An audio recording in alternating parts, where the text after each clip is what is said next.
Die Unionsparteien haben die Europawahl in Deutschland mit großem Abstand gewonnen. Nach den ersten Hochrechnungen erreichen CDU und CSU 30,0%. Die Grünen verlieren massiv, sie landen bei 12,2%. Auch die Kanzlerpartei verliert. Mit 13,9% ist es das schlechteste Ergebnis der SPD bei einer bundesweiten Wahl überhaupt. Großer Jubel dagegen bei der AfD. Sie wird mit etwa 16,4% zweitstärkste Kraft. Die Linke landet bei 2,8%. Die FDP bleibt fast unverändert bei 4,8%. Und das neu gegründete linke Bündnis um Sarah Wagenknecht kam aus dem Stand heraus auf 6,1%. Die sonstigen summieren sich auf 13,8%. Und wir haben die Reaktionen bei Wahlgewinnern und Wahlverlierern nach Schließung der Wahllokale für Sie zusammengefasst. Die Union darf zwar jubeln, aber nur ein bisschen. Sie ist der klare Gewinner der Europawahl in Deutschland. Aber angesichts der Schwäche der Ampel hätte es sogar noch ein bisschen besser laufen können. Der Parteichef ist trotzdem zufrieden, die Ampel sieht er am Ende. Ein Desaster für die Ampelparteien in Deutschland, für SPD, Grüne und FDP, die dramatisch verloren haben bei dieser Europawahl. Dies ist für die Ampel vor der Bundestagswahl die wirklich letzte Warnung. Sie schaden unserem Land mit ihrer Politik, die sie machen. Vor allem die Grünen erleben ein Desaster, müssen herbe Verluste gegenüber 2019 einstecken, als die Angst um Klima alles beherrschte. Doch das Hickhack beim Heizungsgesetz, die zögerliche Migrationspolitik, die Grünen werden von den Wählern abgestraft. Natürlich werden wir uns anschauen, welche strukturellen Mängel es gibt, wie wir Dinge verbessern können und wie wir auch wieder bessere Ergebnisse einfahren. Dieses Ergebnis ist keines, was uns zufrieden macht, überhaupt nicht. Aber es ist ein Auftrag, es besser zu machen. Geschockte Gesichter auch bei den Sozialdemokraten, als das historisch schlechte Wahlergebnis verkündet wird. Scholz bleibt Kanzler, versichert die Parteiführung vorsichtshalber. Aber die angekündigte Bestandsaufnahme wird ungemütlich. Es gibt nichts schön zu reden. Das ist nicht das Ergebnis, für das wir gekämpft haben. Das ist eine bittere Niederlage. Die Sozialdemokratie hat für viel mehr gekämpft, als das heute das Ergebnis ist. Und deswegen auch völlig klar, an der Stelle gibt es nicht das, wo man jetzt sagt, da ist doch aber was Positives. Am schlimmsten bei den Ampelparteien trifft es die FDP. Aber raus aus der Ampel will man erstmal nicht. Unsere Nachricht wurde gehört. Das Thema, was Bijan sagte, das Thema Wirtschaftswende, das Thema Sicherheit, das Thema, dass wir die Frage der Migration lösen müssen. Es ist ein guter Abend. Es ist ein guter Abend für die Freien Demokraten.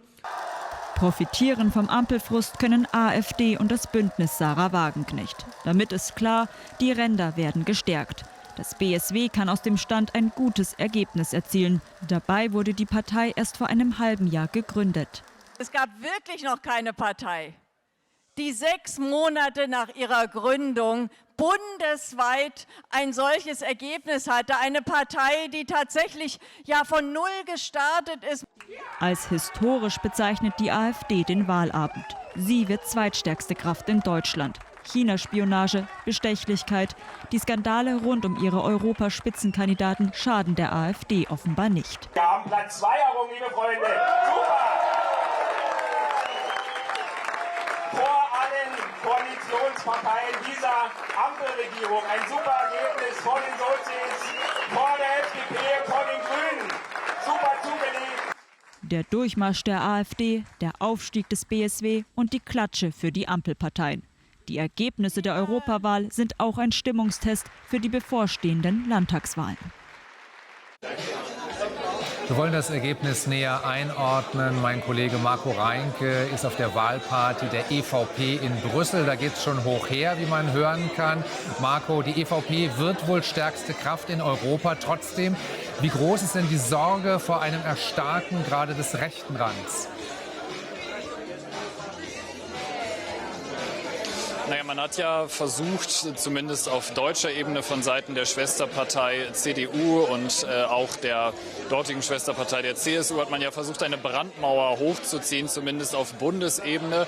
Und man muss ganz klar sagen, von der Europäischen Volkspartei auf EU-Ebene, da gibt es diese Brandmauer eigentlich gar nicht. Denn von Seiten Ursula von der Leyen hatte man ja im Vornherein nicht explizit ausgeschlossen, auch mit den rechten Kräften möglicherweise zusammenzuarbeiten. Deswegen bleibt natürlich jetzt die spannende Frage, ob man sich in Richtung der Sozialdemokraten, der Liberalen und der Grünen orientiert oder eben doch in Richtung der rechten Fraktionen im Europaparlament. Eines ist auf jeden Fall klar, Ursula von der Leyen, die möchte natürlich wieder Kommissionspräsidentin werden. Und sie ist hier vorhin auch schon aufgetreten, hat von Friedrich Merz Grußworte entgegengenommen, der auch noch einmal bekräftigt hat, dass man sie dabei unterstütze. Aber das Ganze natürlich unter dem Stern, dass sie zuletzt in Europa durchaus umstritten ist. Es gab viel Druck, unter anderem auch aus Frankreich, auch viel Kritik an ihr. Von daher eben auch da die spannende Frage, ob die EU-Staats- und Regierungschefs das dann am Ende auch mittragen werden. Wir warten auf jeden Fall jetzt noch einmal auf weitere Zahlen aus Europa, denn bisher